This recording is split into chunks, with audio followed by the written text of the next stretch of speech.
Thanks for joining us. I'm good. Oh, wicked, mate. How was the book doing? I saw on I think Instagram. There's been bought pretty much all over the world. Is that right? Oh yeah. It's been cool, man. Like the book sold all over the world, so it's doing good. It's doing good. You know what I'm saying? Still trying. I got to chat with Sky Sports soon, and see how it goes. So yeah, just trying to push it, man. That's not a Spurs topic on over there now, is it? But I had to show it. I had to show it. You know what I'm saying? We just won, so I had to show it.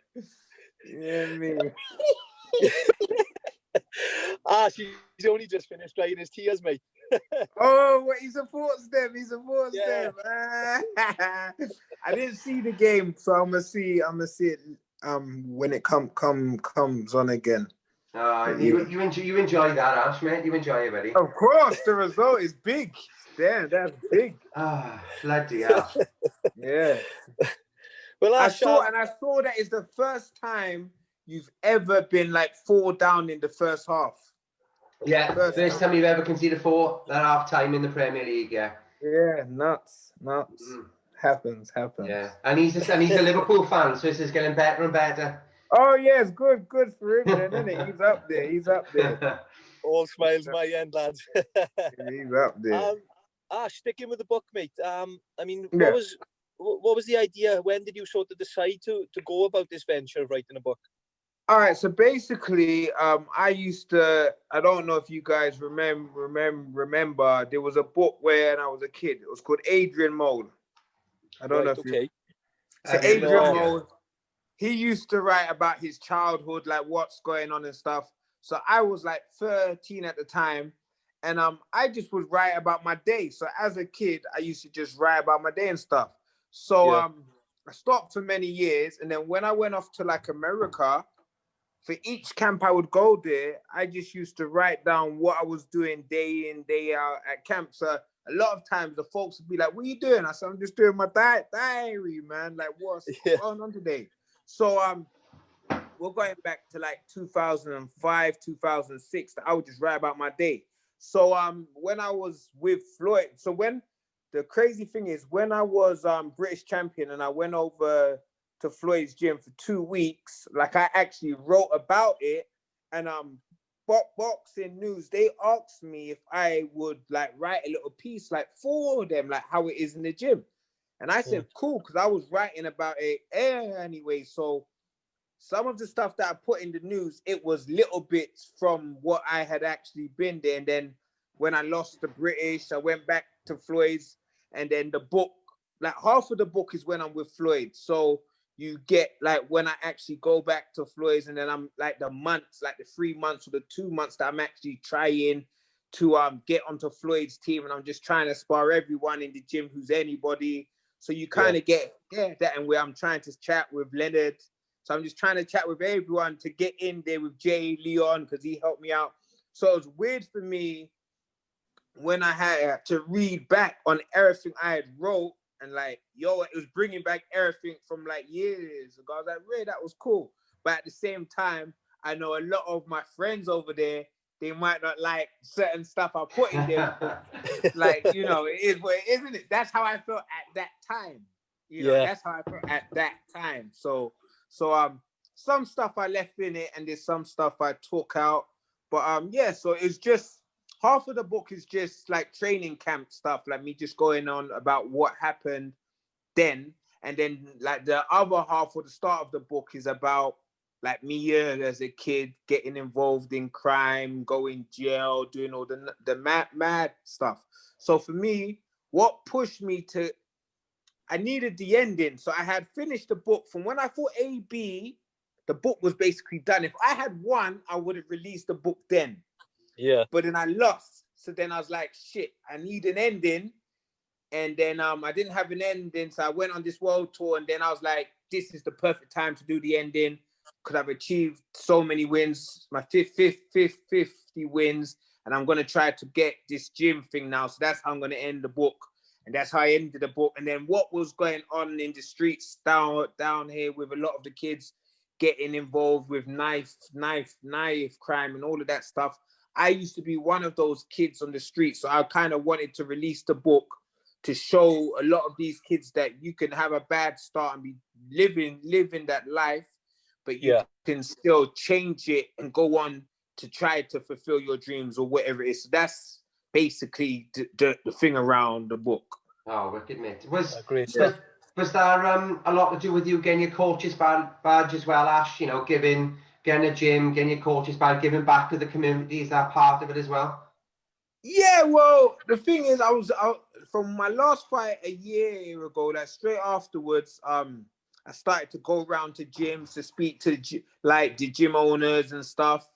And then I actually, at the time, like a year ago, I didn't want my own amateur club, but I went to Edmonton Eagles, and the guy there, Costas, he said to me, "Why don't you get your badge? Because then you." Cause I wanted to do things with kids there, but I didn't have a goal in my head to have like my own amateur club. Then I thought about it, and I was like, "Yeah, like why not? If I am gonna do things for kids, why not try to come in line like with England, and try to help them as well, like by doing that as well, to have my own amateurs and to help the next generation of kids to fight." So then that's when I done the badge, and that was actually cool as well. A lot of former pros was like, it's bullshit, mate. You just go there and you like you know what you're doing, but you gotta go. But I actually enjoyed it because I haven't been an amateur since 2002. So for me, it was cool to learn how they want you to teach them and what it is, because there was a lot of stuff that I would do in the class, and the coaches there would say, "You're doing it wrong. Actually, don't hold your hands like that, or you don't do that." I'm a pro in it, so I'm not going to do certain things. So I didn't actually mind to go there and to be told by these other guys what I should be doing if I'm going to work with these kids to help these kids. So I enjoy it, and I would do the next stage of it too, because I think that's level 1. So I would do 2 as well. So it was all right. Oh, great stuff. Now coming on to your professional boxing career, before we go on to the many great fights you had, I got to ask you, mate, what's the situation with Conor Benn? Has he got any legs?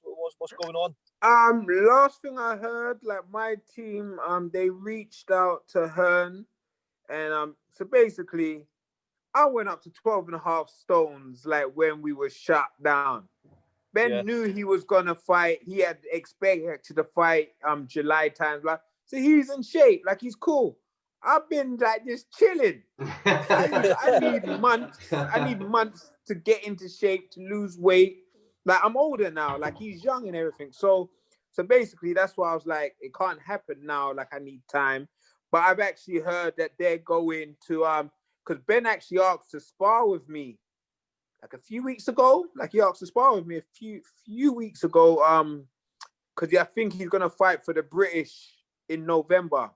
End of November, I think he said. So that's basically that. But as I told him, I was a fan of your dad, so I always would want you to do well unless you fought me. So you know, if he wins, we can fight afterwards. You know what I mean? If he wins or if he takes an L. I don't know. I haven't really seen. I've seen that guy fight once, who he's gonna fight. He looked all right. But Chris Jenkins, is it? Yeah, I think it is. Yeah, he's British. Yeah. I saw him once, and he was all right. Yeah, so it'll be a good fight, and like I would fight because I wanna. At the end of the day, I haven't fought here since 2012. I would like to. That's one of my things why I left Mayweather Promotions as well, because I wanted to fight back home. So I'm holding out. As I've said in interviews, I don't really care if I fight or not, but I want to hold on because I want to fight back home for one more time. So it'd be sort of the perfect ending then, wouldn't it? To the that's what I'm saying. You know, your last fight in the UK.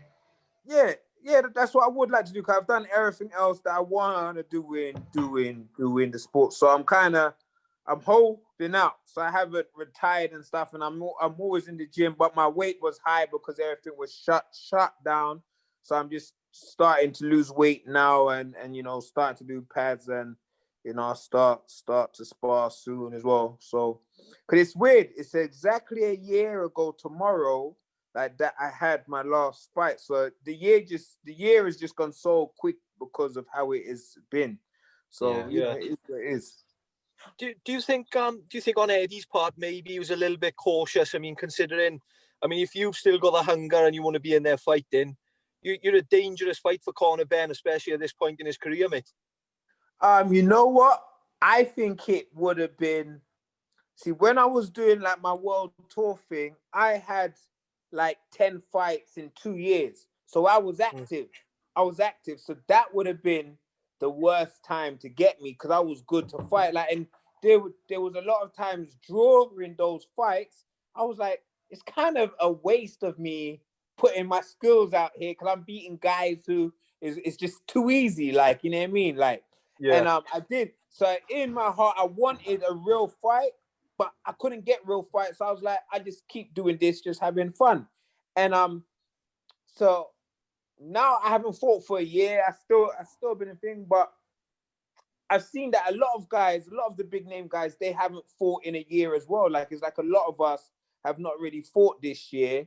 And it's just one of those things. But yeah, I said for me, if I was to fight Ben, I would get in shape and I would want to win. Like I wouldn't be coming there just to get paid. You know what I mean? So it would be a good fight. But yeah, he looks good on the pads and everything, but I've never really seen him fight, and hitting the bag and hitting pads is easy to look good, but when you get punched in the face, it's a whole next game. So that's when you know like what it is. You know what I mean? Yeah. So definitely, mate. So it's interesting. So I'm there if they want the fight. Like, you know, I was interested to fight Josh. They came to that. They asked me 3 times on that fight. I said yes on the 3rd time, and then they didn't get back to me. So I don't know what went wrong there.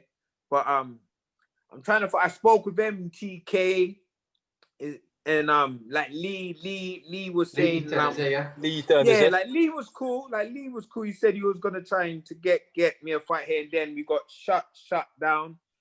Mir Hennessy, he offered me a fight. So, you know, there's been offers, and I spoke with the Ultimate Boxers, Ultimate Boxer. Right, yeah. So they was gonna, so I spoke with them as well about being on a show with theirs. So like there's been talks, it just hasn't gone like come to anything. So do you think we still got a lot in the tank, Ash? Do you still think there's plenty there, mate? You know what? I always remember when Ishe Smith, I was telling Ishe Smith that I wanted to retire soon. And he would say, nah, Ash, why you want to retire? You still got years left in you. And I was like, I might have years left in me, but I don't want the sport to retire me. I rather like retire when like I'm still cool. Like, you know what I mean? Yeah, I'm on your cool. terms, like like I don't want to have to box or just be F'd and stuff. So I think I'm still okay. I'm not as good as I was, but I think I would still be a like match for a lot of these British or European guys, or even like the fringe world guys. Because from the AB fight, I've been okay. Like you know what I mean? I've been okay. So the only thing that could have slowed me down is age and how I feel inside. So, but saying that my last fight, it was hard, even though I'm Kasim is shot, but at the same time he was bigger than me, and he was experienced, and he had fought names as well. So he was very smart. So that hard fight was hard, and I had to fight hard for 10 rounds there, and I won. So yeah, like that fight there, I could have retired there. I was like, yeah, man, this shit, I'm getting too old for this shit. But yeah, like I do want to fight back home. Like that's one thing why I do want to. And you see a lot of these old guys. You got Mike, you got Roy, there's just loads of these old guys that are wanting to fight and trying to fight. Even though I support them in doing the exhibition fight, I don't want them to kind of want to come back to campaign again to fight all the time. Like do it as a one-off. but don't do it like I'm gonna like campaign and have like this levels of fights. You know what I'm saying? Yeah, I just don't want to be an old man in the game. So hence, I'm kind of cool with what I've achieved, and I would like to fight back home again and just, you know, just fight and just see how it goes. You know what I mean? Now in your career, Ash, you've only been stopped once, and I mean it was at the very pinnacle of the sport, fighting for a world title. Yeah. So do you feel maybe, you know, when we're talking about the Ben fight in particular, if some fans across social media are saying that, you know, Ben could stop you and things, do you feel a bit disrespected by that, mate? Or do you not rise to it? I don't really care because like fans of, well, British fans have always like wrote me off, so I don't really care about that. But yeah, like my chin has always been cool, and I didn't get stopped because of my chin. If you watch the fight, I got hit low. I turned to the referee, waved my hand in the air, and then it got stopped. So I didn't really. Yeah. I got stopped to a misunderstanding because I was trying to moan because my balls got hit, and he thought that I was trying to quit. So even the one time I did get stopped, like it was a stoppage that was a bit off. So yeah, me getting stopped, my chin has always been cool, and I'm always, yeah, like I for me it would be if it was a 10-round fight or 12-round fight, me and him. A lot of folks, and the funny thing is, a lot of folks have come up to me and said they think that I would win and that I could stop him. I'm always like, cool, I don't know because I haven't watched him fight. But it's cool that people who watch the sport believe that, you know, that if I am still the Ashley Theophane, like what they know, that I would be able to stop him. And that would be cool, because that would be a nice note to say, bye guys, I'm out of here. Ash, so I mean, you worked with, you know, a lot of promoters. You've obviously spoke with Eddie Hearn recently in MTK. Obviously you've been with the Mayweathers. Have you found some easier to work with than others? Yeah, of course. You know, there's a lot of scumbag promoters that are out there. Like through the world tour, like that was cool because I got to work with like promoters from all over the world in small spots, and then I've worked with Scott, I've worked with Floyd, I worked with Frank Warren, like I've worked with a lot of these guys, with Mick, and a lot of promoters are very, very professional, but there's always some that, you know, you get in the sport that they try to do you over. But I think me being older now, they can't, like, say, like a young guy, you see a lot of these young guys who just take a fight because they want the chance. They don't know their worth, do they, mate? Yeah, I'm at a stage in my career, if I don't like how it's going, I'll just say I don't want to fight. Like, I'm not one of these old broke guys, so I'm cool. So I think a lot of promoters as well, that's also maybe why I have not fought here, because I just don't accept terms. What, like, you might just say it's this and that, and I'll say, no, it's not. And so with me, you got to talk to me and we have to, like, agree. Like, but I think a lot of guys, they still take orders. Like, it's going to be A, B, C, and there's no talking, where I ain't going to do that. I got a mouth for me. And I think I've always kind of had a mouth, and that might be why my face at the time, like, didn't fit. Because you have to think, from when I turned pro in 2003, the sport has changed. And even massively, and even we had Hearn's dad say that in his day that he used to just tell them it was ABC, and that's what it was. There was no talking back. And it's still like that now, but a lot of the big names you can't do it to. And I guess in his day you could still do that. But that's what I'm saying. The small hall guys, they still get treated the same because they ain't got no power. That's why you see a lot of them now, they ain't got no fights. And it's sad to see that there's no fights for these guys. And I don't want to fire shots, but are you a real promoter if it's the guy who's going to box who is financing the fight? And if I sell tickets, I'm financing the fight. I'm paying me, I'm paying you, and I'm paying the guy who I'm going to fight. A promoter is a guy who you give me the check, and it's your company who's paying me. But when you fight on the small hall, this is again, a lot of these guys on the small hall, they don't know that promoter who's saying he's promoting you, you don't work for him. He works for you because you are financing the whole show. Yeah, man. You see a lot of these small hall promoters, they put like 10 guys on the show, and it's the 10 guys who are financing it. If the 10 guys don't sell, there's no show. Yeah. So I think they have to use their voice more and try to get a better deal, especially if you can sell. Really, you don't need a promoter because you can sell tickets. So, you know, I think a lot of them have to make more like demands.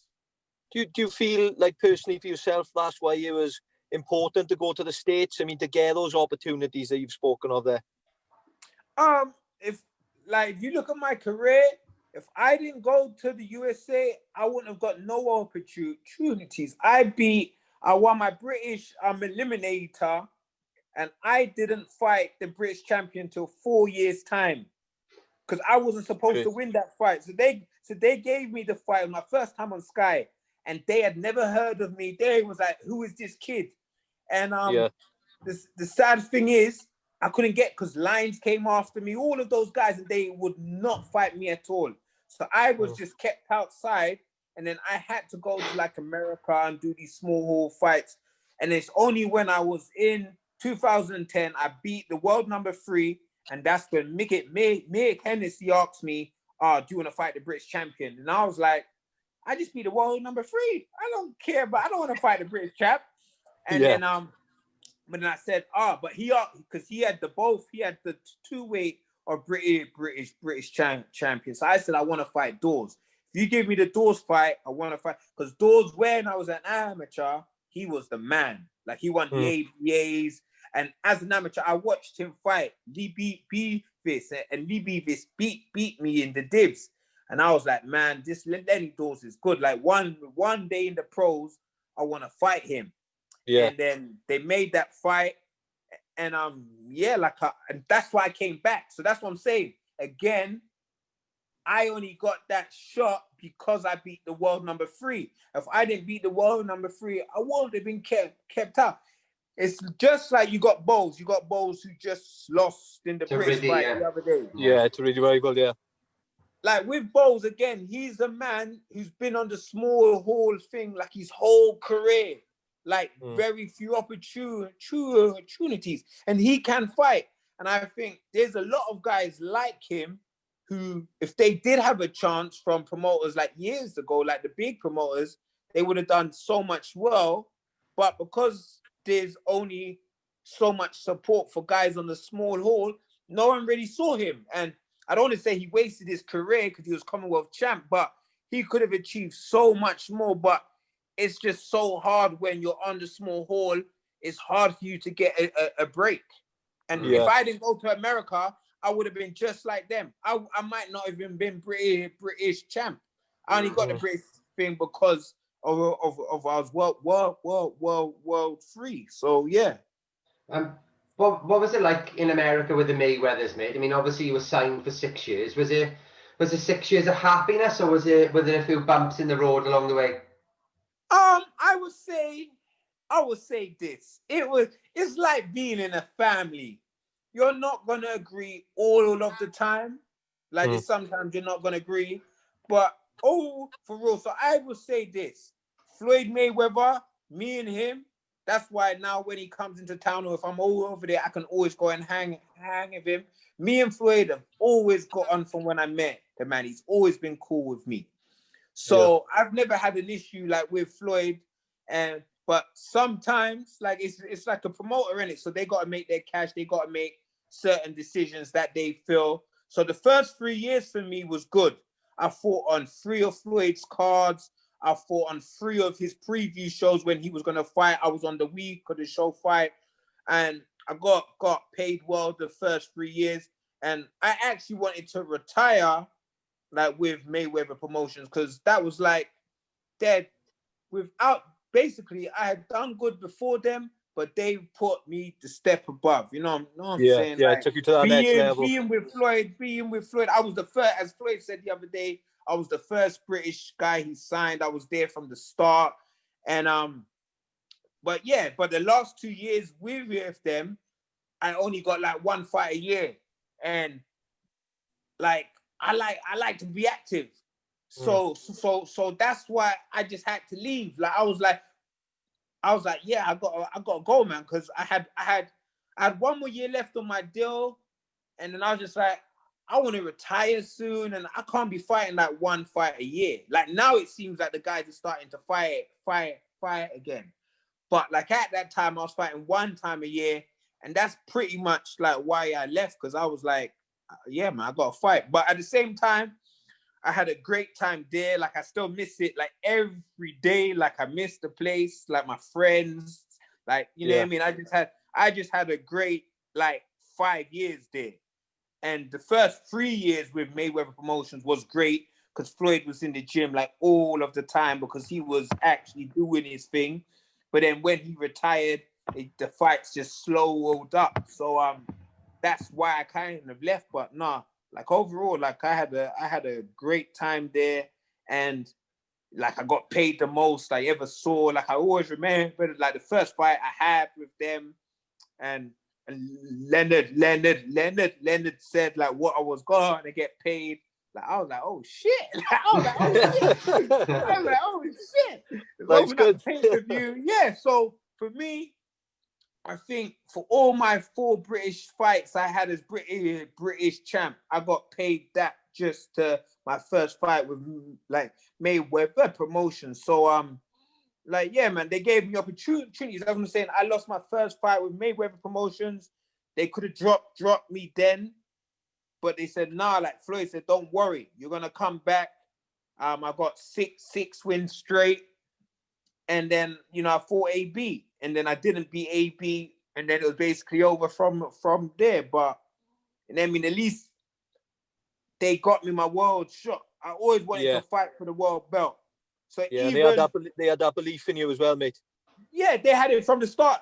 And Floyd, from the first day he signed me, August 1st, 2013, we went out for a run, me and him, and he said, yo, Ash, I believe you could be world champ.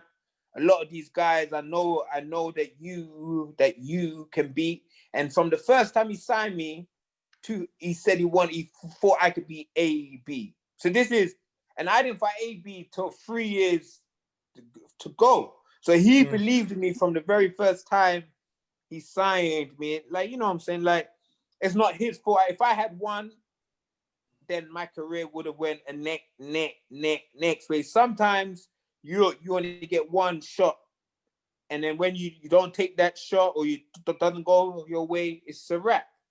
You know what I mean? Yes. Like so when I left Mayweather Promotions, I basically just said they were starting to sign a lot of young guys. If you look at Mayweather Promotions now, majority of the team is all young. I said, you go to these young guys. Like, I want to go and finish my career. I want to fight back home. I want to do my world tour.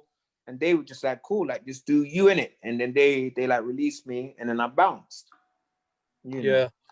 I just want to ask you, Ash, I mean, talking about the welterweight division now, and sort of making comparisons to what it was, back then for you. How strong is the welterweight division now, and who do you see as sort of the main man of the division, shall we say? The welterweight division, I think, is always pretty strong. Like, that's just the division that, like, there's just always just some coming through. And you got Crawford and you got Spence. We got to see Spence be Garcia next. Garcia, yeah. I think he'll win that one, but because he got hurt in the car crash, it's all about how does he look after the car crash.